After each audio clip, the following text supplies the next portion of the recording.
Olá a todos e a todas, bem-vindos aí a mais uma aula do nosso curso de Ciências do Ambiente, essa é a aula 12.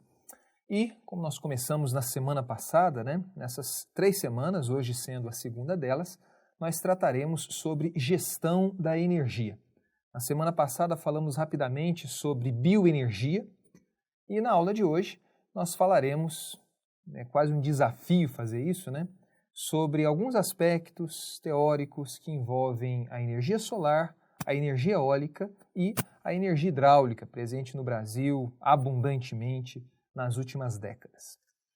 Para a aula de hoje, ainda falando mais do lado da oferta de energia, eu gostaria de dividi-la nessa forma simples aqui.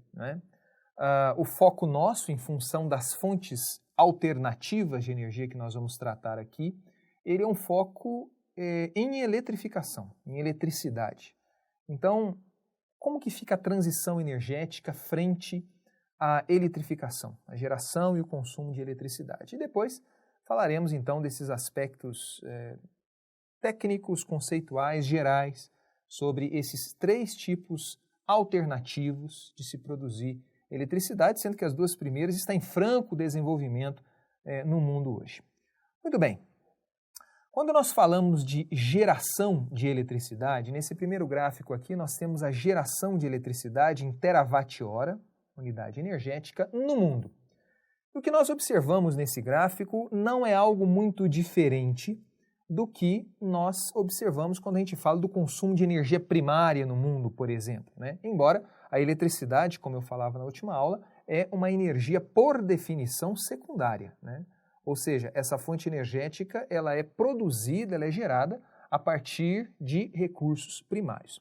E em se falando recursos primários, nós observamos aqui que cerca de talvez 60% da eletricidade produzida hoje no mundo, ela é proveniente não só de recursos não renováveis, mas de recursos fósseis.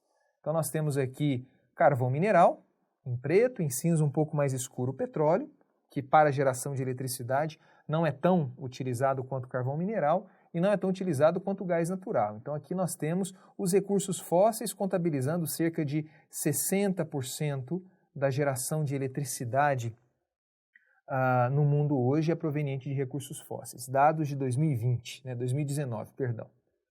Agora nós temos também uma outra parcela relevante, em especial por conta dos países europeus, uma fonte energética cheia de polêmicas, que é a energia nuclear. Em termos de geração na matriz elétrica, digamos assim, a energia nuclear ela ocupa um espaço importante, um espaço que varia de 15% a 20% da energia gerada hoje no mundo é proveniente de fontes nucleares, que embora não seja fóssil, é uma fonte não renovável.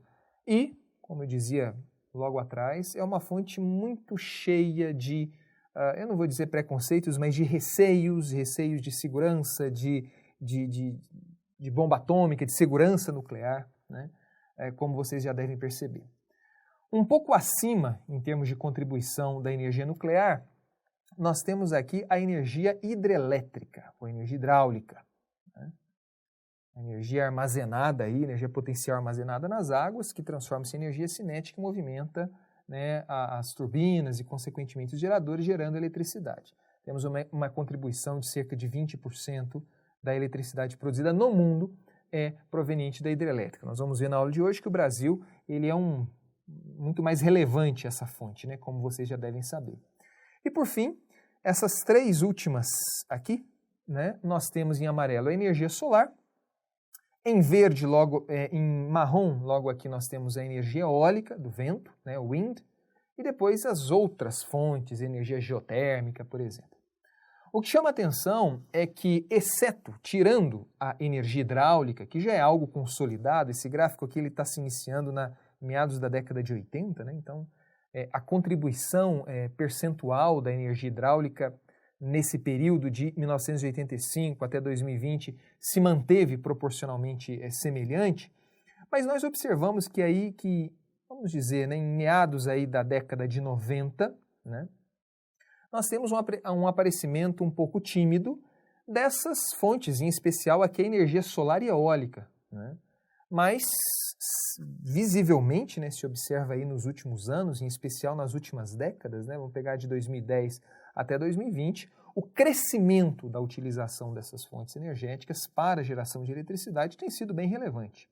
Né, tem sido bem relevante. Bom, no gráfico ao lado, nós temos duas informações. Primeiro que nós temos o consumo de eletricidade per capita e da onde que vem essa eletricidade, considerando o mundo, né, que é referente a esse primeiro gráfico que nós acabamos de discutir, algumas regiões e alguns países. E aqui chama atenção, primeiramente, né, a grande discrepância que existe entre os países ou regiões do mundo em termos do consumo per capita de eletricidade. A geração de eletricidade, ela, de uma forma ou de outra, está associada ao desenvolvimento de uma determinada região, né? É uma fonte energética com uma altíssima qualidade, pelo menos em termos de exergia. Enfim, está muito associado, né, até de forma pictórica, assim, está muito associado à modernidade, né, à utilização da eletricidade, à eletrificação da sociedade. E o que nós observamos, essa discrepância, né, enquanto que no mundo, em média, nós temos um consumo de 3,4 gigawatt-hora per capita, acredito que esse seja um consumo ano, mas enfim, a diferença quando nós pegamos o continente africano e quando nós pegamos Europa ou América do Norte é gritante, né? E isso daí representa um dos primeiros gráficos que nós vimos quando nós associávamos o desenvolvimento de país com o consumo de energia per capita. Agora, o que chama a atenção também é que esses países de elevado consumo, de maneira geral, é eles que ditam esse crescimento do consumo de eletricidade e do que é produzido a eletricidade, de onde vem a eletricidade. E o que nós observamos que na América do Norte, ou se você preferir os Estados Unidos aqui embaixo, agora falando a nível de país, grande parte da eletricidade é combustível fóssil. Uma outra parcela igualmente relevante é a energia nuclear e logo depois nós temos as energias renováveis, não apenas bioenergia, mas aqui está considerando hidrelétrica e assim por diante, né? Essa tendência nós vemos, por exemplo, na África. A África, por sua vez, ela tem além de consumir pouco, né, mas ela tem uma grande predominância da utilização de recursos fósseis. E, em segundo lugar, nós temos recursos renováveis aqui. A China, em franco desenvolvimento, ainda muito dependente de recursos fósseis, mas com uma penetração cada vez maior de recursos renováveis. Agora chama atenção esses dois países aqui, né? Um deles é de onde nós estamos falando, que é o Brasil, né? Que diferentemente do que nós vemos no mundo, grande parte da matriz elétrica brasileira, como vocês já devem saber, é proveniente de recursos renováveis. Então, isso daí é uma coisa muito diferente no mundo. E não poderia deixar de falar também, né, da Suécia. A Suécia ela tem um consumo per capita bem relevante, né? País de altíssimo desenvolvimento, mas esse desenvolvimento muito capitaneado por recursos renováveis, né? Então, embora dentro dessa barra verde não esteja apenas a bioenergia, embora esteja de verdinho aí, né? Mas nós temos hidrelétricas e assim por diante, a Suécia, pelo menos por esses números aqui, né, ela representa um país que tem um elevado consumo e um consumo baseado em recursos renováveis, né? Quando nós analisamos uma soberania da nação ao longo do tempo, a sustentabilidade daquela nação, pelo menos, não estou fazendo uma análise aprofundada, mas leva-se a ideia de que é possível se desenvolver de forma sustentável. De novo, a Suécia, país de altíssimo desenvolvimento, elevado consumo per capita, mas grande parte da sua eletricidade é proveniente de recursos renováveis. Diferente, por exemplo, dos Estados Unidos, logo aqui acima, que também tem um alto consumo per capita, mas é um consumo e, consequentemente, um desenvolvimento altamente baseado em recursos que não são renováveis. Quando nós voltamos às ideias da renovabilidade, ou seja, aquele recurso que está ali prontamente disponível numa escala humana de tempo, nós observamos que o desenvolvimento da Suécia ele é um pouquinho mais atraente. É claro que não podemos esquecer a grande parcela de energia nuclear que a Suécia da onde a eletricidade consumida na Suécia é gerada. Ok? Bom, isso é uma grande figura que nós temos aí do mundo de alguns países. E isso daqui é um gráfico, né, que nós vimos, se não me engano, numa das nossas primeiras aulas, aula 3 provavelmente, onde nós falamos durante 1 hora os grandes interesses que existem, por razões óbvias, de descarbonizar a economia. Ou por uma razão direta, que é para reduzir a emissão de gases de efeito estufa, ou por uma razão estratégica, para você não ficar tão dependente de recursos que não se renovam numa taxa humana de tempo, né? E falando especificamente de alguns recursos, eles estão, apenas poucos países os possuem, enfim, tem toda essa discussão de soberania nacional e tal. E é interessante porque nesse estudo, que eu sugiro, se não o fizeram, mas eu sugiro fortemente que vocês baixem, né, se vocês tiverem interesse pelo tema, e deixem aí no seu computador. Mas esse estudo feito recentemente, agora em 2020, pela Agência Internacional de Energia, ela propõe, né, esse estudo, ele propõe vários caminhos de descarbonização. Descarbonização, entenda, como reduzir as emissões de gases de efeito estufa.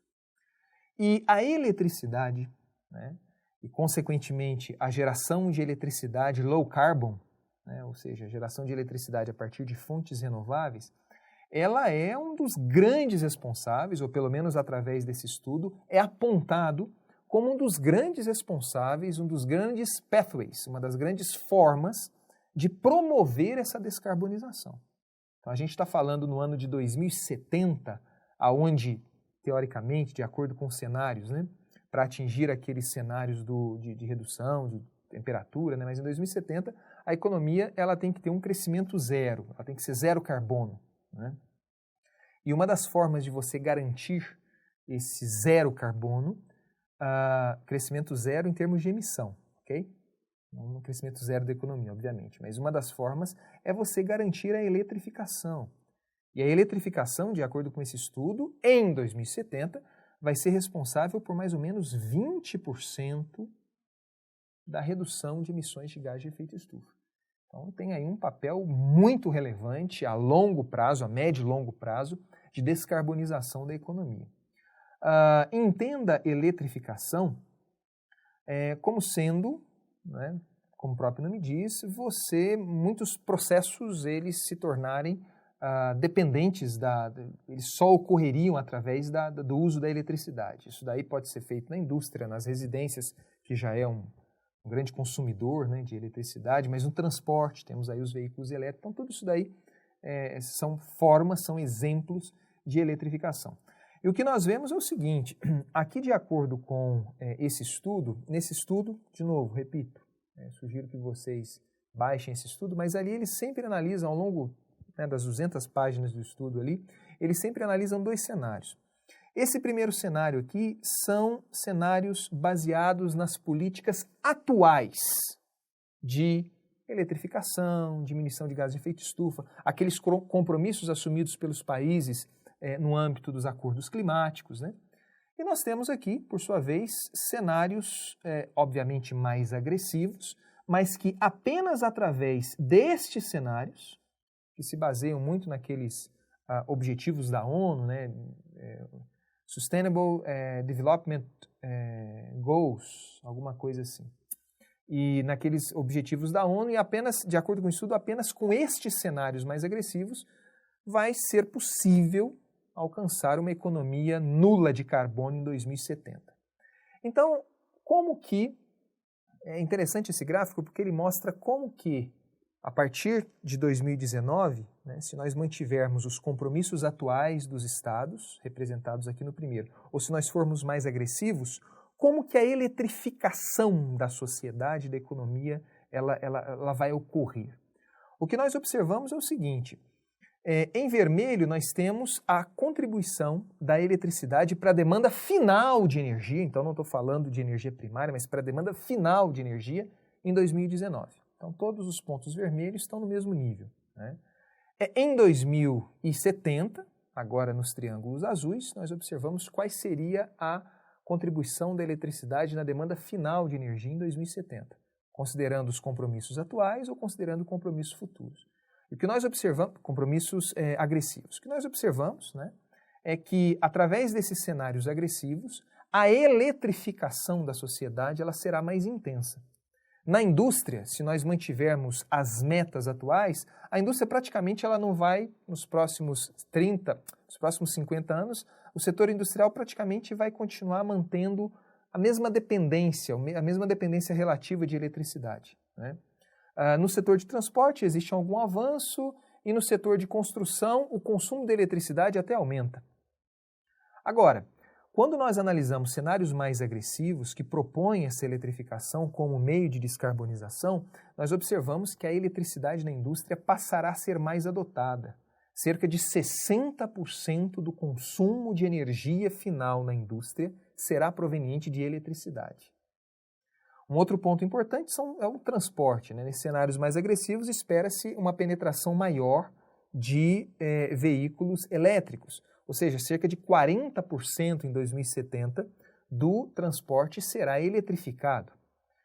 E por outro lado, olhando as residências, né, as construções, nós observamos que a eletricidade ela vai corresponder a uma parcela maior da demanda final de energia no setor residencial em 2070, mas nós observamos em termos absolutos que o consumo de eletricidade anual, dado em terawatt ano, né, vai diminuir. Se nós mantivermos um cenário que vai manter os compromissos que nós temos atuais e um cenário um pouco mais agressivo. E essa diminuição ela se dá justamente porque entende-se que vai haver uma eletrificação maior no setor residencial, no setor de construção, mas junto com essa eletrificação, isso é muito importante, vai haver uma eficiência maior do uso. Por isso que, embora em termos absolutos, né, exista um aumento do consumo de eletricidade, mesmo nos cenários agressivos, e a eletricidade corresponde a 60% do uso final, nós temos uma possibilidade, um grande leque de consumir de forma mais eficiente. Eficiência energética, em especial no consumo de eletricidade, nós falaremos disso um pouco na última aula dessas 3 aulas sobre energia. Bom, então vamos falar, né? Não adianta apenas apresentar que a eletricidade é enxergada, né, vista por grandes pesquisadores no mundo como um futuro, né, uma tendência, para alguns até inevitável, do consumo de energia final. É claro que essa eletricidade, ao ser consumida, na energia final, ela tem que ser consumida, primeiro, de forma mais eficiente e, segundo, a partir de fontes mais renováveis, né? Então, essa eletrificação, preconizada por esses cenários daqui a 50 anos, ela tem que obrigatoriamente ser acompanhada por uma eficientização do consumo e, principalmente, diferentes fontes para gerar essa eletricidade. E quando nós falamos de fontes, principalmente no âmbito da descarbonização, nós pensamos em 3, principalmente, né? Já consolidadas, com grande penetração, ou já até consolidadas no caso da energia hidráulica, né? E a primeira delas é a energia solar. A energia solar hoje no mundo, ela tem um crescimento considerável, ok? Nós observamos nesse gráfico aqui embaixo, esse crescimento hoje ele se dá, pelo menos nos últimos 10 anos, principalmente aqui em amarelo na China, né? Principalmente na China. A China com essas metas, né, de promover uma revolução industrial, mas já com uma pegada um pouco mais sustentável, né? Mas você vê que a energia solar ela tem crescido nos últimos 10 anos muito na China. E em um país só, né? Porque aqui embaixo, por exemplo, nós estamos falando aqui em cima de regiões. Em amarelo, apenas um país. E o que nós observamos é que mesmo com esse crescimento, a energia nuclear ela é responsável aí hoje por cerca de 2% do que é gerado de eletricidade no mundo. Ok? Nessas tabelas aqui ao lado, nós observamos, em função do gráfico anteriormente citado, que cerca de 30% da eletricidade a partir de energia solar produzida hoje no mundo é na China, né? A China é uma grande responsável, seguida pelos Estados Unidos, né, pelo Japão, pela Alemanha e assim por diante. Agora, quando nós pegamos o percentual de energia solar que abastece o consumo doméstico, o consumo residencial, nós observamos números bem interessantes, né? A China nem aparece nessa terceira tabela, né? Porque os números da China sempre chamam muito a atenção, mas lá é um país em franco desenvolvimento, uma população muito grande, né? Mas quando nós fazemos análises relativas, talvez nós tenhamos uma visão um pouco mais justa e nós observamos que países europeus como Itália e Alemanha, poxa, a Itália cerca de quase 10% do consumo residencial é abastecido por painel fotovoltaico. Isso é bem interessante, né? No mundo, como número próximo à geração de eletricidade, é cerca de quase 2%. Ok? Bom, e aqui nós temos um panorama no Brasil, né? A energia solar no Brasil ela é uma coisa que apareceu aí de uma forma mais frequente, digamos assim, nos últimos 10 anos, me desculpe, hoje ela é responsável, dados de 2019, né?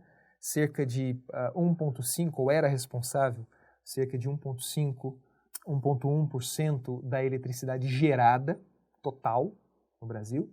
Só que o que nós observamos no Brasil é esse franco desenvolvimento da utilização de energia solar. E esse franco desenvolvimento da utilização de energia solar se dá em dois ambientes, digamos assim, né? Nós temos a geração centralizada, que geralmente joga na rede, Sistema Interligado Nacional, né? E nós temos a geração distribuída. Geração distribuída é você que tem o seu painel fotovoltaico ou em cima da academia tem lá um painel fotovoltaico, mas a geração distribuída, né? E nesse gráfico mostra esse incremento absurdo em menos de 10 anos. Então, até 2012 nós tínhamos cerca de 7 megawatt instalado, em potência instalada de energia solar. Nós estamos aí em 2020, né? Chegou a 1.000 vezes mais. 7.785 megawatts. Então, um crescimento absurdo da energia solar, né? Em especial a geração distribuída, né? Hoje em dia, embora atualmente está sendo discutido isso, né? Tem alguns marcos regulatórios, mas hoje em dia nós vemos que existem ambientes, estados no Brasil que proporcionam um ambiente muito atrativo para o consumidor residencial, por exemplo, né? O pequeno consumidor, de pequeno porte, ou de médio porte, investir em energia solar, né? Isso se dá principalmente através da geração distribuída, ok? Bom, esse mapinha, não exatamente esse, né, mas esse formato de figura, ele vai aparecer em alguns momentos da nossa aula, mas ele é proveniente desta referência que eu coloco aqui para vocês, que eu sugiro fortemente que vocês acessem. Essa sim, eu sugiro fortemente que vocês acessem, porque é uma base de dados interessantíssima da geração de energia, se não me engano, da geração de eletricidade apenas, né, no Brasil. E tem uma base de dados com georreferenciamento. Aqui você consegue, por exemplo, perceber onde que estão, né, onde que os potenciais solares no Brasil, que está bem espalhado, né, diferente do eólico, que nós vamos ver, eles estão separados, né. Muito bem. Nós temos aqui um resultado o Ministério de Minas e Energia, junto com a empresa de pesquisa energética, todo ano lança ou atualiza, digamos assim, o que nós chamamos de PDE. Para quem trabalha com planejamento energético, isso aqui é um documento importantíssimo, o Plano Decenal de Energia. E o Plano Decenal de Energia, como o próprio nome diz, ele apresenta, né, os cenários de produção e uso de energia nos próximos 10 anos. Então isso daqui é um resultado bem atual, né, que eu peguei recentemente, e apresenta aí o que o setor ele espera em função de análises econômicas, né, de cenários, políticas, que o setor ele espera da produção de energia solar nos próximos, de energia elétrica nos próximos 10 anos. E aqui nesse mapa, né, nesse gráfico aqui, ele vai mostrar o que nós tínhamos em 2019, na primeira coluna, né, e o que se espera ter em termos de fontes de geração de energia elétrica nos próximos anos. O que nós observamos é que existe ainda um incremento pequeno, mas um incremento das grandes hidrelétricas, né? A energia eólica chama a atenção, um incremento esperado, a biomassa nem tanto, A solar também proporcionalmente chama atenção, mas o que chama atenção e o que eu quero salientar para vocês nesse gráfico é o grande aumento da geração distribuída.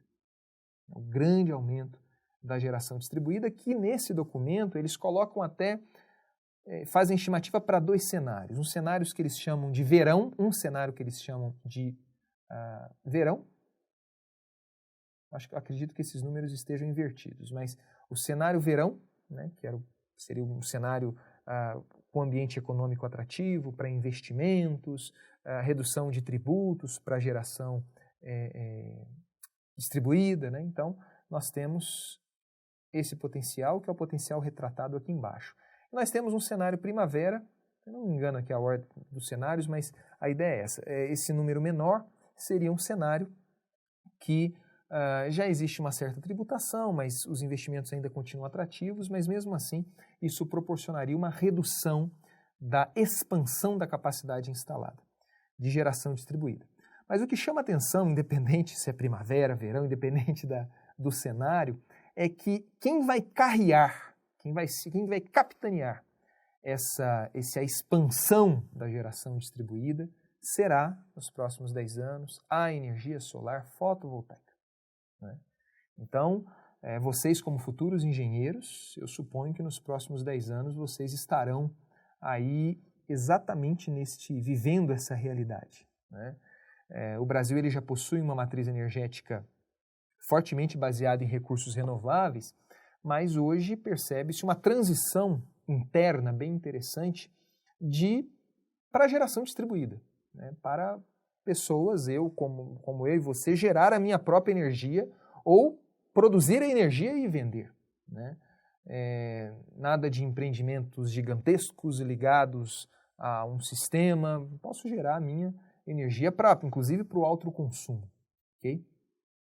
E quem vai capitanear, como está aparecendo nesse gráfico, aí é a energia solar fotovoltaica. Okay? Justamente por isso, eu gostaria de tratar nos próximos slides aí com vocês de algumas definições, que talvez alguns de vocês já conheçam, sobre definições tecnológicas sobre esse potencial que está sendo largamente explorado no mundo e, de acordo com os cenários que eu mostrei aqui para vocês, será ainda mais explorado no Brasil. Para entendermos a energia solar, ou iniciarmos a compreensão da energia solar fotovoltaica, nós primeiro devemos entender, pelo menos saber que existe, né, esse efeito chamado de efeito fotovoltaico, descoberto aí final do século XIX, início do século XX, se eu não me engano. E o efeito fotovoltaico, ele, por definição, como aí está escrito, é o surgimento de uma tensão elétrica em um material, nós vamos ver que é um material específico, quando este é exposto à luz visível. Então, quando este material específico, que eu vou explicar posteriormente, obviamente é um material que geralmente se faz as placas solares, né? Quando exposto à luz visível, existe um aumento da temperatura e elétrons começam a se movimentar. Quando nós, fazendo um breve remember aqui, né? Mas quando nós lembramos, né, da estrutura atômica, os elétrons eles estão em níveis de energia. Né? E um pouco sobre a teoria das bandas, nós temos as chamadas bandas de valência, aqui nesse gráfico representado com essa caixinha roxa, né, onde ela está totalmente preenchida ou parcialmente preenchida, mas ali os elétrons, né, na camada de valência, digamos assim. E a banda posterior, um nível de energia um pouco maior, é a chamada banda de condução. Quando nós temos a banda de valência muito próxima, ou quase um pouco sobreposta até a banda de condução, nós temos aqui as características típicas de um material denominado de condutor. Então, eventualmente, esses elétrons eles podem passar de uma banda para outra com uma certa facilidade.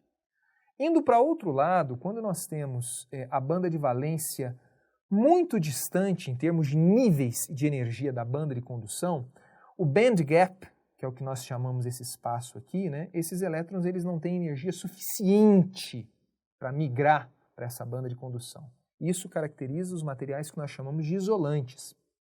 Por outro lado, Existe uma categoria de material chamado de semicondutores, aonde a banda de valência ela está completamente cheia e a banda de condução, ou seja, o próximo nível de energia, não está tão distante, em termos de nível energético, dessa banda de valência.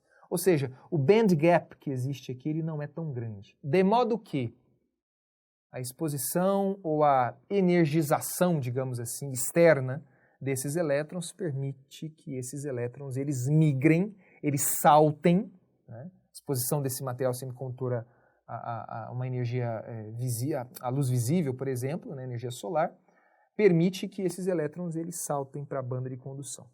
Então, basicamente, esse é o que nós chamamos de efeito fotovoltaico. E quando esse elétron, dessa banda completamente cheia, ela vai para cá, né, nós temos aí um movimento de elétrons. A questão é que quando esse elétron se movimenta, aqui fica um espaço vazio que acaba sendo preenchido por outro elétron, né? Então, assim, se é um material, um semicondutor assim puro, né, ele tende a ficar neutro, porque você tem ali um movimento de elétrons entre eles, digamos assim.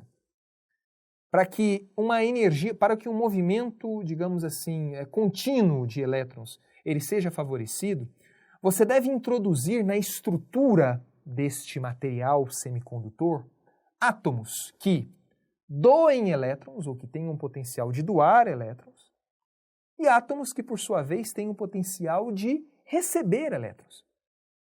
Quando você coloca esse átomo nessa estrutura de um semicondutor, poxa, você tem ali, né, porque o semicondutor ele acaba ficando praticamente neutro, né, fica elas por elas. Mas quando você insere nesse meio um átomo, que é o que nós chamamos de processo de dopagem, do tipo N, né, que é um elemento de 5 elétrons de valência, ou seja, fósforo, ele para ficar satisfeito, né, de acordo com aquelas teorias das camadas de valência e tal, ele tem uma tendência de doar, o último elétron ele sempre tem a tendência de sair, né? Sempre a tendência de sair, e aí tem aquele espaço vazio do elétron do semicondutor, né? Só que ao mesmo tempo tem que fechar o circuito, digamos assim, e é necessário colocar também nessa estrutura uma dopagem chamada do tipo P, a inserção de átomos ali, como por exemplo o boro, que tem 3 elétrons na camada de valência com a tendência de receber elétrons, né? Então, uma célula fotovoltaica ela é formada dessa forma, é uma estrutura baseada em um material semicondutor, dopado em uma parte, olhando aqui do lado, né? Em uma parte por uma dopagem do tipo N, ou seja, com átomos inseridos naquela estrutura do semicondutor, com a tendência de doar elétrons, e aqui uma dopagem, né, uma outra camada de material semicondutor, mas agora dopado com uma dopagem do tipo P, né, com átomos com a tendência de absorver ou de captar elétrons. E com isso, nós temos aqui uma junção que é feita aqui no meio, mas o movimento de elétrons, nesse caso agora, ele fica favorecido, não esquecendo, né, da fonte primária de energia, que é a energia solar, né, que atinge esse material semicondutor e por conta da diferença energética das bandas, né, de condução e de valência, o movimento de elétrons começa a ocorrer ali. Muito bem. Em função desse efeito fotovoltaico, nós observamos hoje que existem várias células, várias formas, né, materiais que compõem células fotovoltaicas, né?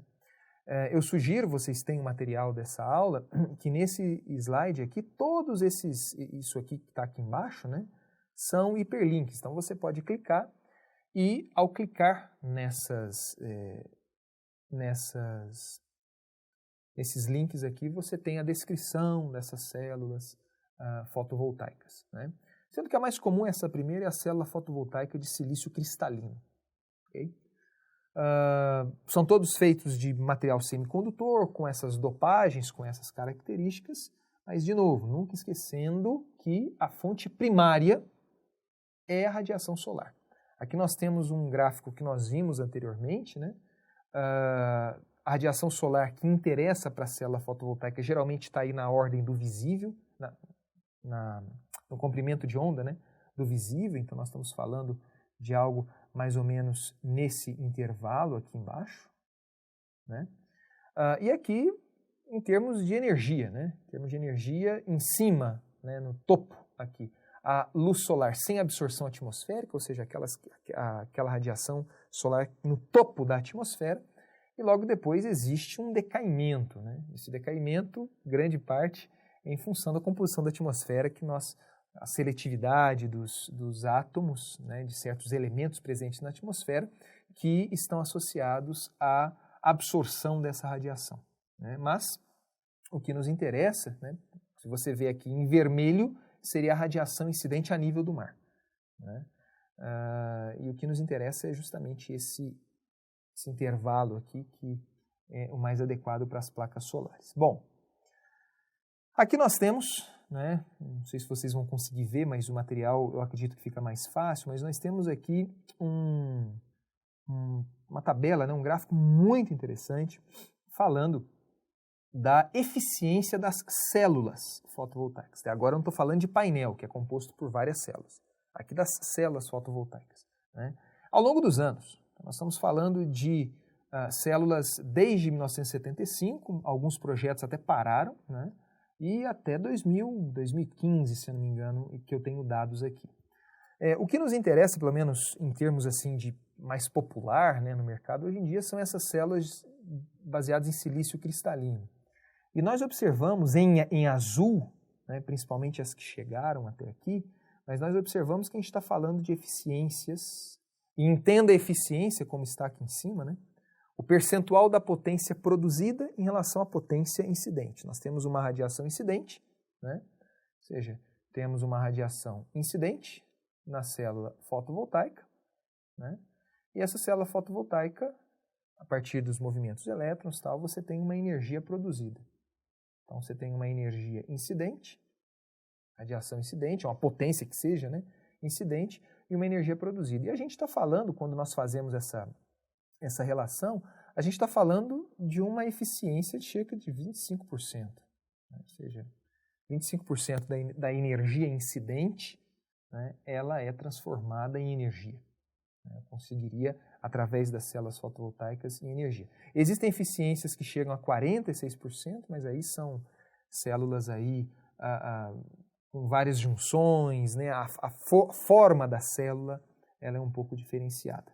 Bom, um painel solar ele é composto por células fotovoltaicas. E certamente, né, a eficiência de um painel solar, e agora falando sobre o ponto de vista do usuário mesmo da energia solar fotovoltaica, ou do gerador da energia solar fotovoltaica, a eficiência que nos interessa, né, em última instância, é essa daqui. É a eficiência do painel solar. Existem várias existem vários tipos de painel solar, muitos deles produzidos por diferentes tipos de células fotovoltaicas. E em função disso, e é muito importante, né, que é haver uma forma padrão para você determinar essa eficiência do painel solar. É o que nós chamamos de Standard Test Conditions. Então, geralmente, a eficiência de um painel solar, composto por várias células, se dá em condições padrão de teste, né? E nessas condições padrão de teste, quais são elas? Você pega um painel solar e você faz o seguinte teste. Você submete esse painel solar a essa radiação, 1000 watts por metro quadrado, né? A essa temperatura, porque a temperatura ela interfere na potência gerada. Okay? E nós temos também essa razão chamada de air mass, que é a razão entre o comprimento de incidência da radiação solar num ângulo específico e normal à superfície da Terra. Ou seja, acho que no desenho fica mais fácil explicar. O AM0 é o que nós chamamos de sol a pino.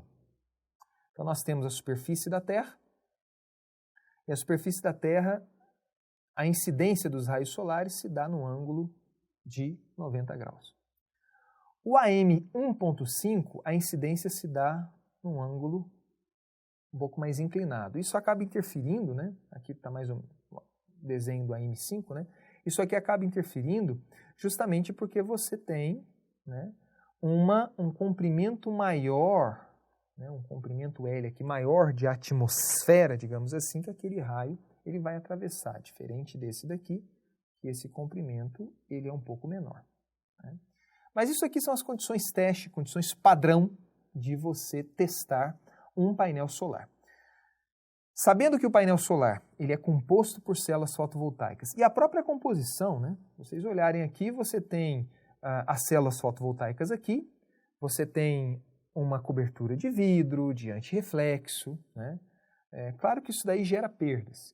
E é por isso que os painéis mais eficientes hoje em dia que se encontram no mercado, eles estão aí em torno de 18% a 20% de eficiência, enquanto as células fotovoltaicas mais comuns, 25%. Ou seja, existe uma perda associada a isso, com certeza. Okay? Em termos de fatores influentes, quando você vai instalar um painel fotovoltaico, quais são os fatores que você tem que ficar atento, né? A potência máxima, ou seja, a potência máxima no painel fotovoltaico geralmente ela é dada através dos STCs, né, condições padrão de teste. A potência máxima em condições severas, em alguns casos isso também é fornecido. A tolerância da potência, ou seja, qual que é a variação da potência em função da temperatura. Então a temperatura ela interfere bastante na potência. Nós vemos aqui, por exemplo, isso aqui é uma característica de temperatura do painel fotovoltaico de um determinado fabricante, cuja tabela está aqui em cima.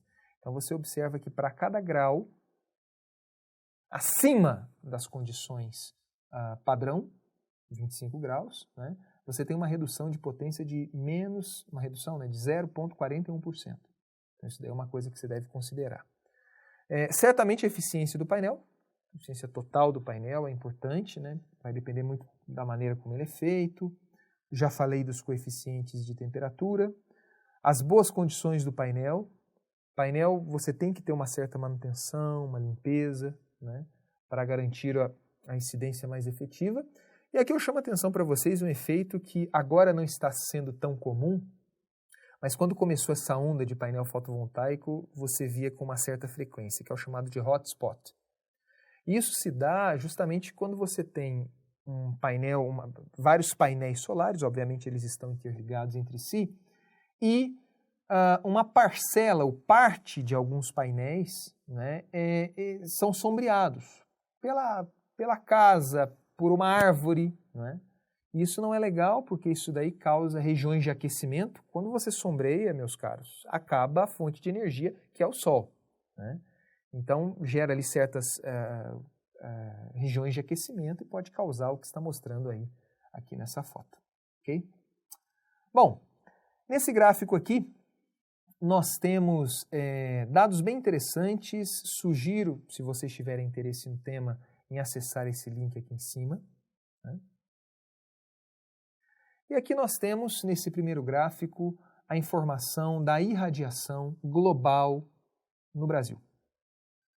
Os dados estão sendo dados em kWh por metro quadrado, então energia por metro quadrado, e quantidade de sol, de energia solar que incide no Brasil, ponto. É isso, né? O que nós vemos aqui, que já era esperado, né, que essa região aqui, isso aqui interfere também na questão da formação do terreno, né, enfim. Mas nessa região nós temos uma maior incidência solar, né?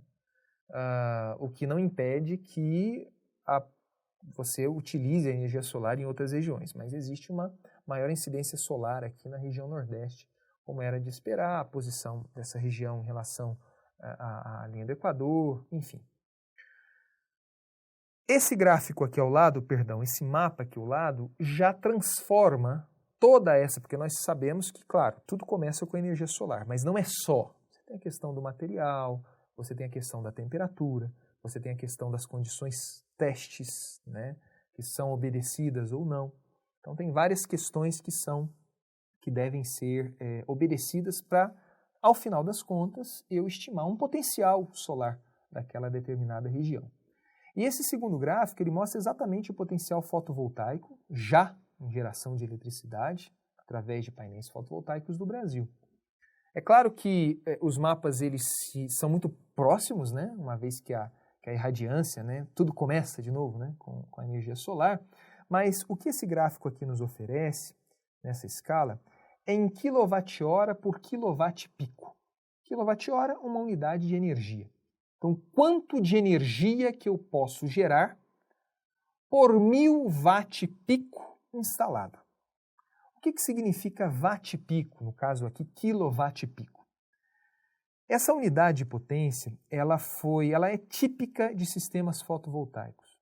E ela significa exatamente o máximo de potência que eu consigo gerar quando eu tenho um painel fotovoltaico, não é? O máximo de potência que eu consigo gerar quando eu tenho um painel fotovoltaico em condições padrão teste. Então, supondo que esse meu painel fotovoltaico ele receba uma irradiância de 1000 watts por metro quadrado, esteja submetido a 25 graus de temperatura e tenha uma relação Hermès, né, de 1,5, mostrando, né, a incidência um pouco inclinada em relação à superfície da Terra, da radiação solar. Então, em função, essas aqui são as condições padrões, né? Se eu submeter aquele meu painel fotovoltaico a essas condições padrões, eu tenho uma determinada eficiência, né? E esse quilowatt-pico é exatamente isso, é o máximo de potência solar que eu consigo gerar respeitando essas condições padrão. E aqui mostra, né? Esse gráfico ele já dá para mim o quanto, de novo, de energia solar que eu consigo gerar por cada quilowatt-pico instalado. Para cada quilowatt-pico instalado, eu consigo gerar tanto de eletricidade, né? Então, isso que mostra esse potencial de novo. Ele se aproxima do que nós vemos aqui nesse primeiro gráfico de irradiação, né? Não é algo extremamente igual, porque aí você tem efeitos de temperatura, aí a redução dos rendimentos, né, do painel e assim por diante. Okay? Mas esse é o potencial brasileiro, que não é um potencial tão pequeno. Pois bem, vamos migrar um pouquinho agora, deixando o Sol, e falar de uma outra energia que, em última instância, é proveniente também do Sol, que são os movimentos de vento, a energia eólica. A energia eólica, em termos de potencial, em termos não só de potencial, mas de panorama, né, mundial, ela já está um pouco mais consolidada, né? Enquanto que na energia solar no mundo nós estávamos falando de cerca de 2%, a energia eólica é o dobro, né, o dobro. A China continua tendo um protagonismo como único país aí, em termos de energia eólica, mas em relação às tabelas, o Brasil é que ele aparece aqui no final. Em 2017, cerca de 4% da energia eólica produzida no mundo era do Brasil. Em termos de capacidade instalada, a China segue-se, né? A China ela tem uma grande capacidade instalada, seguida dos Estados Unidos. Aqui o Brasil já aparece nesse quadro, né? E aqui qual que é o percentual de energia eólica que abastece a demanda doméstica? Nós vemos números bem interessantes na Europa, cerca de 15% a 20% de alguns países da Europa de energia eólica já abastece a demanda doméstica, né? E no caso aqui do Brasil é 7%, não é pouca coisa, né? Isso aqui são dados de 2019, a energia eólica aí, 10% do que é gerado de eletricidade no Brasil hoje em dia é proveniente de energia eólica, né? Esse crescimento exponencial, como observado para a energia solar, ele é observado para a energia eólica, é um crescimento considerável. Chama a atenção os estados do Nordeste, grande potencial e utilização de energia eólica, e o Rio Grande do Sul, né? Estados do Nordeste, principalmente nas regiões costeiras. A utilização de energia eólica, ela se dá através da instalação de turbinas eólicas. Turbinas são máquinas de fluxo, né, como turbinas hidráulicas, mas ao invés de passar água, passa vento. Essa é uma composição típica, né? A turbina eólica, algumas delas estão ligadas a um gerador de indução. Outras delas, o gerador já está ligado, um gerador síncrono, ele já está ligado ao movimento das pás. No caso do gerador de indução, você tem aqui um sistemazinho de transmissão, né? Então as pás elas movimentam o sistema de transmissão e esse está ligado a um gerador de indução, ok? Mas, basicamente, nós temos aqui as pás, essa sala, digamos assim, né? Em alguns pontos é até uma sala mesmo, é chamado de nacelle, toda essa capa que envolve gerador, que seja o sistema de transmissão. Nós temos os sistemas também que determinam, né, a direção aí da turbina eólica para o maior aproveitamento do vento, mas basicamente são esses. Em termos de aproveitamento, né, falando de eólico, nós temos o aproveitamento onshore, que é aquele feito que seja em regiões litorâneas, mas em terra, e o aproveitamento offshore, que é uma coisa que está crescendo bastante, né, justamente por conta da redução da resistência, da rugosidade, entre aspas, do terreno que nós temos offshore, porque aqui nós temos água, né, então a resistência ela é bem menor quando nós temos aproveitamentos onshore, né. E em offshore você também pode construir mais alto, então a potência instalada pode ser maior. Essas são algumas fotos de algumas turbinas que nós temos, né? Turbinas de eixo horizontal, como por exemplo essas aqui, as mais conhecidas, né? As mais conhecidas, então o eixo ele está aqui horizontal e as pás estão ao redor aqui do eixo. A massa total das pás em relação à área varrida, né? A seção das pás, a massa total das pás em relação à área varrida é menor. A altura média, você consegue alturas bem maiores, o que resulta num maior aproveitamento, né? Agora nós temos turbinas de eixo vertical também, como são essas aqui. Essas turbinas aqui, ela é mais interessante para pequeno porte. Você consegue gerenciar melhor, né? Então você não precisa subir lá na turbina para fazer manutenção. Muitas vezes a cabine de comando, digamos assim, né, ela fica aqui embaixo, o gerador fica aqui embaixo. Independe da direção de vento, isso é uma coisa bem interessante. O grande problema dessa turbina aqui, né, que ela fica muito próximo do solo e dependendo da rugosidade do terreno, isso interfere no aproveitamento. Mas enfim, né, não existe almoço de graça, sempre nós temos aí as vantagens e as desvantagens. Só queria mostrar para vocês o que existe de turbinas eólicas. Migrando para algo assim, um pouco mais numérico, digamos, né? O potencial eólico, ele, de uma determinada região, ele sempre começa com um histograma de velocidades, né? Então, você tem medições, né, postos e estações com anemômetros para medir a velocidade do vento, onde você tem a probabilidade de ocorrência da velocidade do vento ao longo do ano, do dia que seja, né? E a velocidade do vento. Nós vamos ver que a velocidade do vento é uma coisa extremamente importante para o cálculo do potencial eólico. Então, de maneira geral, a distribuição das velocidades de vento ao longo do tempo, né, e a probabilidade de ocorrência dessas velocidades de vento, ela se dá através dessa distribuição estatística de Weibull. Então tem uma fórmula específica, você consegue aí, em função dos números coletados, estimar aí a probabilidade e com a probabilidade o risco até do investimento e assim por diante. O que chama a atenção é que os dados dos ventos que nós temos hoje em dia, geralmente eles são medidos de 2 a 10 metros de superfície, né? Mas qual que é a garantia que vai haver uma velocidade tal em 180 metros de superfície, né, de altura de torre? Então, geralmente, a partir desses dados observados a esta altura, geralmente são observados, né, a essa altura, você utiliza uma certa lei logarítmica que faz uma relação entre o seu ponto de observação e o ponto, uma extrapolação, né? E o ponto, a altitude que você gostaria de estimar a velocidade do vento. E em função disso, você consegue, através dessa lei logarítmica, tem alguns fatores, né, que interferem, se eu não me engano, alguns parâmetros de terreno, enfim, que são incluídos nessa forma, você consegue estimar a velocidade do vento em alturas maiores, né? Ao longo do tempo. Você consegue transladar, o que eu quero dizer. esse histograma de velocidade, como você pode ver aqui nesse gráfico, né? No caso não é um histograma aqui, mas a intensidade do vento ao longo dos meses do ano, né?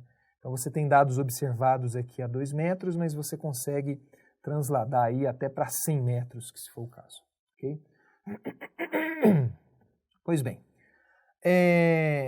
o potencial eólico, ele nada mais ele é derivado, né, da utilização da energia cinética do vento. Então essa daqui é a fórmula típica de energia cinética, é a massa do ar ou do fluido que seja, né, vezes a velocidade daquele fluido, no caso o ar, dividido por 2. Velocidade ao quadrado dividido por 2. Como o meu interesse é saber a potência, eu divido essa mesma fórmula pelo tempo, e aqui eu tenho um fluxo de ar, né? Nada mais é quilo de ar, sei lá, por segundo que seja, né? Este fluxo de ar eu consigo transformá-lo, por análise dimensional, na densidade do ar, a área aonde esse ar está escoando, esse fluido está escoando, vezes a velocidade de escoamento. Só que essa massa é multiplicada por velocidade ao quadrado. Então, essa daqui é a fórmula típica de potência disponível do vento. E como eu falava para vocês anteriormente, a velocidade é o cubo. Então, a velocidade do vento é algo assim extremamente importante para o potencial eólico. Extremamente importante, né? O que eu gostaria de chamar a atenção é que essa fórmula é a potência disponível do vento. Supondo que eu vou instalar naquela região uma determinada turbina eólica que seja de eixo horizontal, né? Essa turbina ela vai varrer uma determinada área, o vento passa numa velocidade, ela se movimenta e assim por diante. Mas a questão é que existe um coeficiente, esse coeficiente ele é muito utilizado em potencial eólico, é chamado de coeficiente de Betz, ou também denominado limite de Betz. E esse limite de Betz, que é algo que é possível, não é o caso aqui, mas é possível você deduzir, ele fala que, independente da potência disponível de vento é um fluido, no caso aqui, eu só vou conseguir o meu limite de utilização dessa potência é de 0,59. Ou seja, eu só vou conseguir absorver ou utilizar 59% da potência disponível naquele fluido que está passando pela minha turbina, né? Então, esse coeficiente ele deve ser considerado e, é claro, aqui eu não coloquei, mas não, está aqui, né? Quando nós analisamos a potência eólica de fato, você também tem que multiplicar pela eficiência ali da geração de eletricidade, do gerador. Ok? Bom, certamente, né, quanto maior o diâmetro, isso aqui nós observamos os grupos aerogeradores desenvolvidos ao longo dos anos, né? Então, em 1985 nós tínhamos aerogeradores de 15 metros de diâmetro e hoje nós temos aerogeradores bem maiores, mas o que eu quero dizer é que quanto maior o aerogerador, maior vai ser a área. E geralmente aerogeradores maiores eles são mais altos, então têm acesso a uma velocidade maior. Ou seja, a potência de um grupo hoje, né, aerogerador, ela está cada vez maior. É possível, né, a indústria é possível você acessar esse tipo de material, de equipamento. E quando você fala de uma turbina eólica, é importante também nós sabermos os limites da turbina eólica, né? Nós temos aqui algumas definições, né, técnicas de aproveitamento eólico. Por exemplo, essas aqui são as faixas sob as quais uma turbina eólica tipicamente trabalha. Nós temos inicialmente uma velocidade de cut-in, isso aqui é fornecido pelo fabricante. Então, a velocidade do vento a partir da qual a turbina começa a rodar, né? O limite dessa velocidade cut-in, ou seja, a turbina ela começa a gerar até a chamada velocidade nominal, né? Então, é a velocidade nominal, o máximo de velocidade que essa turbina consegue suportar, não o máximo, perdão, de velocidade, mas é o máximo de potência que essa turbina consegue gerar, é a velocidade nominal. E aqui nós temos um crescimento, né, exponencial, elevado a 3, em função do aumento da velocidade. Chegou na velocidade nominal, a turbina ela não gera mais do que aquilo. E se a velocidade continuar, chega um ponto, que aí é por questões estruturais, de segurança estrutural, que é chamado de velocidade cut-off, que a turbina ela para de girar. Se ela continuar girando, ela pode ter problemas estruturais e ser até destruída. Okay? Então, essas velocidades aqui, elas são importantes, vocês ou quem for fazer, né, a turbina eólica, ter uma noção, justamente porque isso daí interfere muito no planejamento, né, e não só isso, mas outros fatores influentes que eu vou falar daqui a pouquinho. Esse é o potencial brasileiro. Se vocês tiverem interesse, acessem esse mapa que está aqui. Nós observamos que o potencial eólico brasileiro, ele tipicamente está associado à região litorânea, para pequenas alturas, né? Aumentando as alturas, ou seja, turbinas eólicas de 200 metros de altura, com aproveitamento nessa altura, você vê que o potencial eólico ele fica interessante em várias regiões do país, né? Começando aqui no centro-oeste, isso intensifica ainda mais o potencial eólico no litoral, mas representando para vocês que quanto maior a altura, você tem um efeito cada vez menor da superfície, né? Pegando, entre aspas, ventos mais puros. Okay? Isso daqui já é um potencial brasileiro em 100 metros de altura, né? Uma altura padrão, é exatamente o que nós falávamos no slide anterior. Bom, em termos de potencial eólico, um dos fatores que é muito influente é a questão da rugosidade do terreno. Esse gráfico aqui ele mostra, né, talvez vocês tenham visto esse gráfico em alguma disciplina, mecânica dos fluidos ou alguma coisa nesse sentido, mas o vento é um fluido, né, e o vento ele tem uma interferência, a velocidade do vento ela é altamente influenciada pela proximidade da camada do terreno.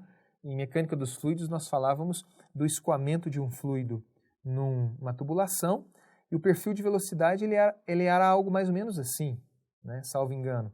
E próximo à parede do tubo, né, principalmente do material que era o tubo, a velocidade do fluido ela era muito próxima de zero. Isso acontece com o vento também. Quanto mais próximo da superfície, em especial considerando o que compõe a superfície, essa velocidade ela fica altamente comprometida, ela fica influenciada, né? Nós vemos dessa forma, nessa tabela aqui ao lado, o índice de energia que eu consigo aproveitar desse vento em função da rugosidade do terreno, né? Aqui, salvo engano, você tem esse Z0, significa, né, aonde a altura Z0 é onde a velocidade do vento é teoricamente nula. Então, quando você pega, por exemplo, um aproveitamento onshore, no meio do oceano, no meio de um lago que seja, você observa que o Z0 ele é muito pequeno. Ou seja, a velocidade ela vai ficar zero muito, muito, muito próximo da água. Por isso que o aproveitamento ele é quase 100% em qualquer altura.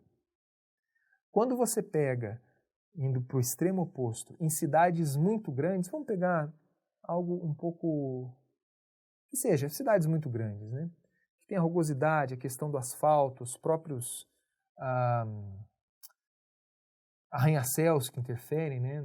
A rugosidade, digamos assim, da superfície, do escoamento do vento, nós observamos que a altura onde a velocidade do vento é teoricamente nula, né? A partir da qual é teoricamente nula, ela é bem maior, que é 1,60 m, e um aproveitamento bem menor. Ou seja, a rugosidade do terreno é uma coisa muito importante a ser considerada quando a gente fala de potencial eólico. Uma outra coisa importante, a questão de sombreamento. Aqui nós temos um efeito parque muito comum, dependendo como for feito o parque eólico, são várias turbinas e isso aqui mostra, né, nitidamente como que o vento, ao passar por essa turbina, é claro que ele sofre uma turbulência, e essa turbulência vai interferir no aproveitamento das turbinas aqui atrás. Né? Por isso que, para evitar o efeito parque, existem já orientações de você colocar as turbinas que não interfiram, que não sombreiem a incidência, digamos assim, do vento nos outros, né? Nas outras turbinas atrás. Efeito túnel também é possível acontecer, ou seja, obstáculos lado a lado, isso geralmente em grandes centros, né? Você, de novo, né, você está tendo escoamento de um fluido, se você tem a mesma velocidade do vento, mas você reduz a seção, então ele vai ter uma certa aceleração, né? A vazão, minto, você tem o mesmo escoamento, a mesma vazão de vento, né? Se você reduz a seção, você vai ter um aumento da velocidade. Então você tem uma aceleração a isso, é importante quando você quer fazer um aproveitamento eólico. E tem um outro efeito colina também, né, um efeito de aceleração, dependendo se o vento ele sobe uma montanha, não é o que está sendo representado aqui, mas o vento ao subir uma montanha ele pode ter uma expansão e com isso uma aceleração também, que deve ser considerado. Isso daqui é um gráfico, né, que mostra um desenho, que mostra que toda vez que você tem um obstáculo, para você ter aproveitamento eólico, a ideia é não ter obstáculo. O obstáculo gera turbulência, está associado, querendo ou não, à rugosidade do terreno. Quanto mais limpo, melhor, né? E a sugestão é que quando você tem um obstáculo, você tem que considerar a turbulência do escoamento do vento vai ocupar aí cerca de 2 vezes a altura desse obstáculo. Depois disso, você pode colocar o seu aproveitamento eólico. Muito bem. Depois, né, de falarmos de energia solar, energia hidráulica, gostaria de encerrar essa aula, né, sobre formas alternativas de se produzir eletricidade, falando de uma velha conhecida nossa, que é a energia hidráulica, né?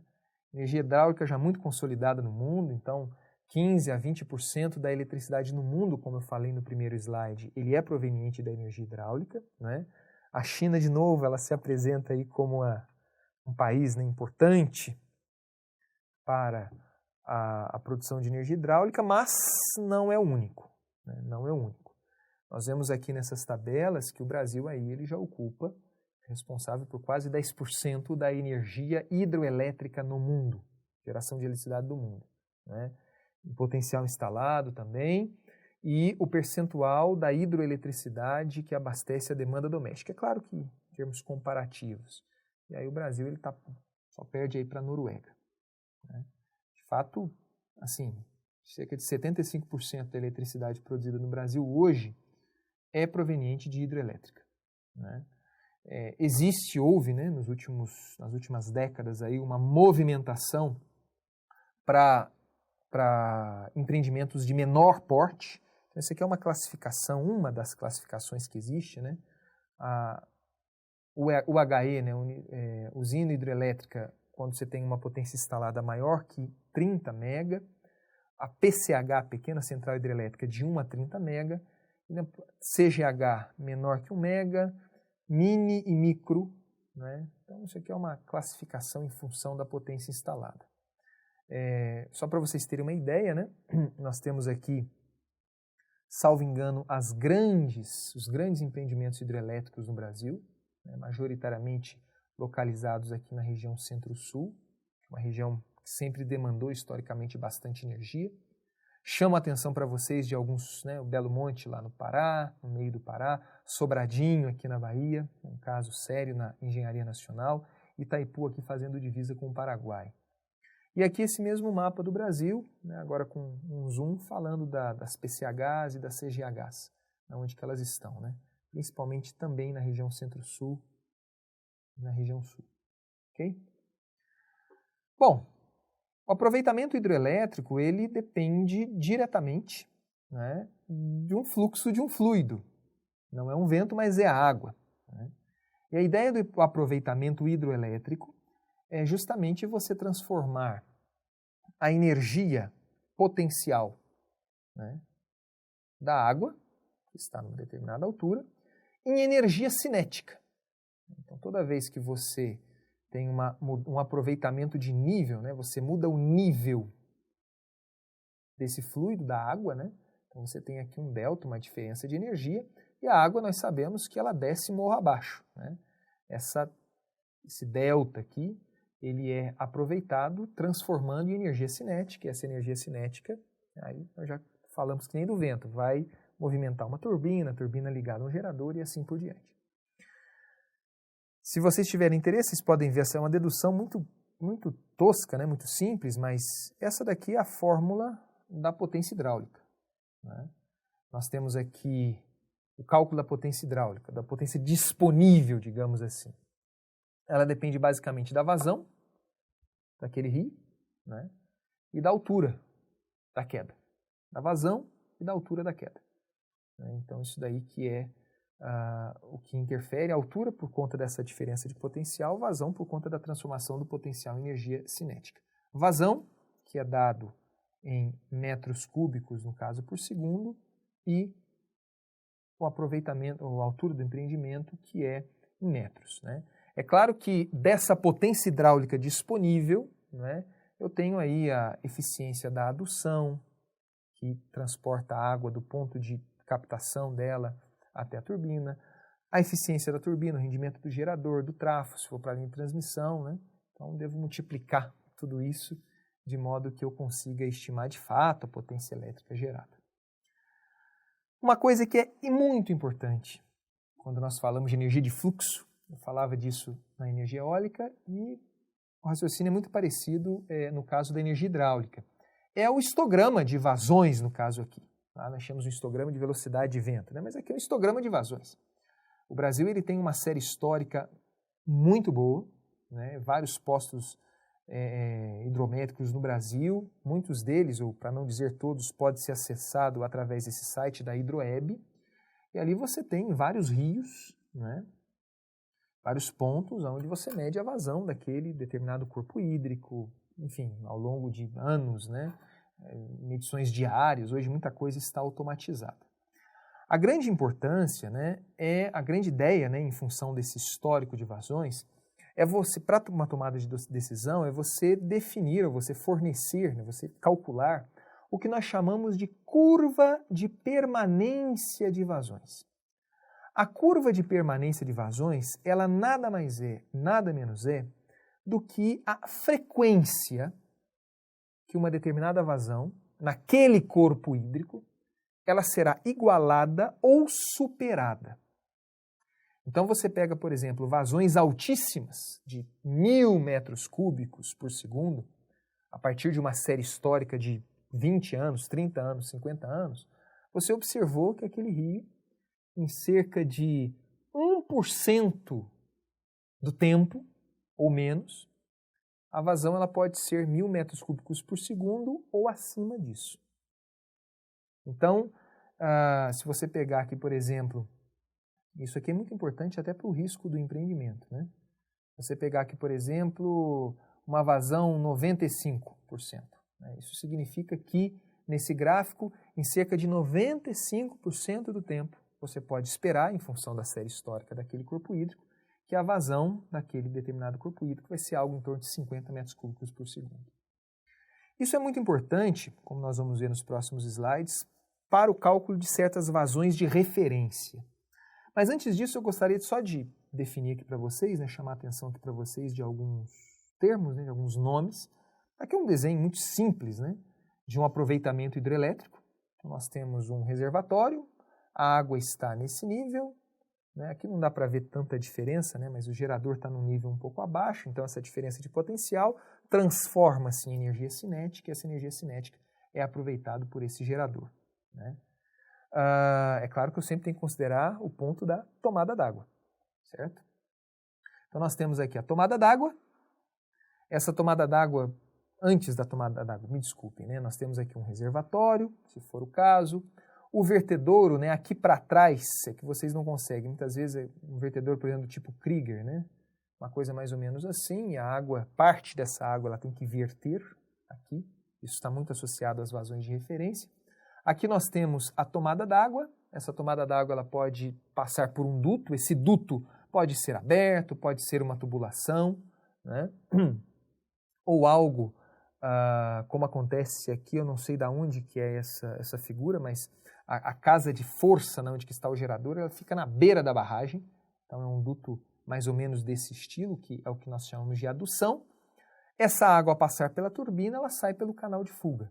Então, vertedouro, comporta, tomada d'água, adução, que pode ser de várias formas, e o canal de fuga, casa de força, são termos muito típicos quando nós falamos de aproveitamento hidrelétrico. E, especificamente no caso de aproveitamento hidrelétrico, tem dois pontos que eu chamo a atenção, já indo um pouco para o lado da parte de meio ambiente, de impactos ambientais. O primeiro dele é o que nós chamamos de trecho de vazão reduzida ou trecho curto-circuitado, né? Então nós temos empreendimentos aonde isso acontece em muitos empreendimentos, muitos, né? Suponho que seja a grande esmagadora maioria deles. Mas em empreendimentos aonde a turbina não está localizado logo no pé da barragem, então você tem aqui a barragem, né? A barragem, e existe, a tomada d'água se dá nesse ponto, você tira uma parte, né? Uma parcela, digamos assim, da vazão do rio, essa parcela passa por um canal de adução e abastece a casa de força, gira a turbina, gera eletricidade e sai no canal de fuga. E nós temos esse trecho aqui, né, que por lei deve existir, é o que nós chamamos de trecho de vazão reduzida. Refere-se à parcela da vazão que não foi captada anteriormente. Só que esse trecho, e às vezes esse trecho ele é quilométrico, você tem às vezes populações que dependem desse trecho de rio. Ecossistema, peixe, ecossistema aquático, ecossistema terrestre, que depende desse trecho de rio. E é por isso que um dos grandes pontos a serem considerados, tanto para a viabilidade de empreendimentos hidrelétricos, quanto para estudos de impacto ambiental, é exatamente esse trecho de vazão reduzida, né? Toma-se uma atenção razoável nesse aspecto. E existem leis específicas, né? Eu apresento aqui algumas para vocês, que eles se baseiam no que nós chamamos, né? Isso aqui são os estados. Se você quiser fazer um empreendimento hidrelétrico nesse estado, você tem que se atentar para o que nós chamamos de vazão de referência, né? A vazão de referência nada mais é do que uma vazão calculada a partir da série histórica daquele rio.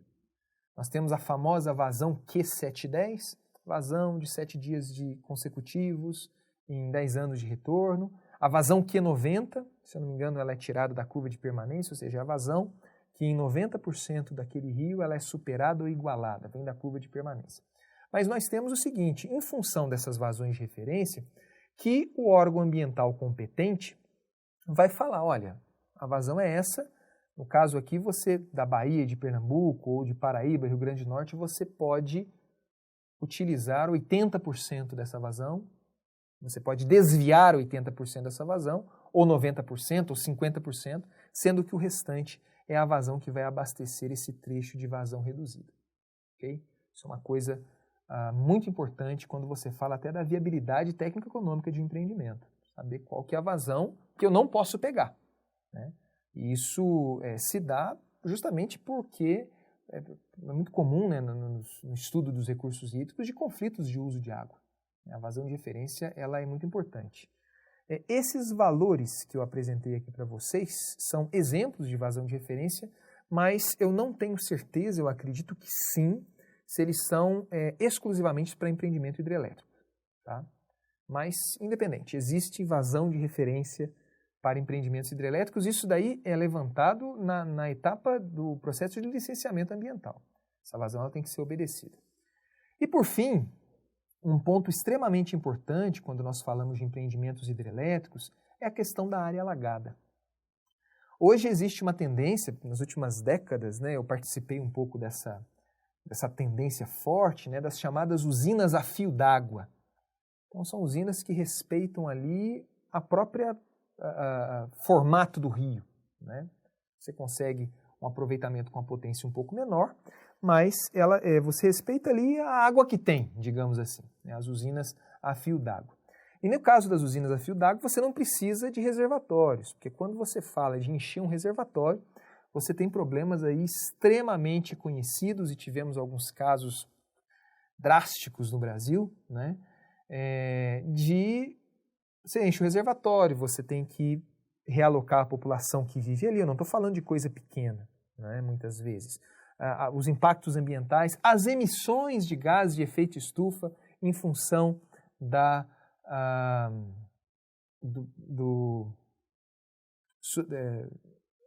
quando você deixa esqueci a palavra. a vegetação ela fica submersa, né? Então, você tem emissão de gases de efeito estufa, a própria problemas com a fauna, com a flora, né? E esse gráfico aqui ele mostra como que a produção de eletricidade ela pode ser um bom exemplo ou não. Nós temos aqui uma relação entre área alagada por potência instalada. Nós observamos, por exemplo, nas grandes hidrelétricas, na Itaipu. Itaipu alagou uma área de fato, mas gera muita energia. Em comparação, por exemplo, com Balbina ou Sobradinho, você tem uma área alagada enorme que gera pouca energia. Então, nesse gráfico aqui, né, ao lado de 116 usinas hidrelétricas, mostra, não vou dizer uma tendência, mas uma sequência, né, de usinas hidrelétricas, tem usinas até um pouco mais eficientes aqui, que pega exatamente isso, a quantidade de potência instalada pela área alagada. Nós temos Itaipu aqui, Tucuruí aqui, Balbina, que foi um exemplo drástico da nossa engenharia. Se tiverem interesse, tem 2 links para 2 reportagens no YouTube sobre isso, né? Gostaria de encerrar então a nossa aula, né?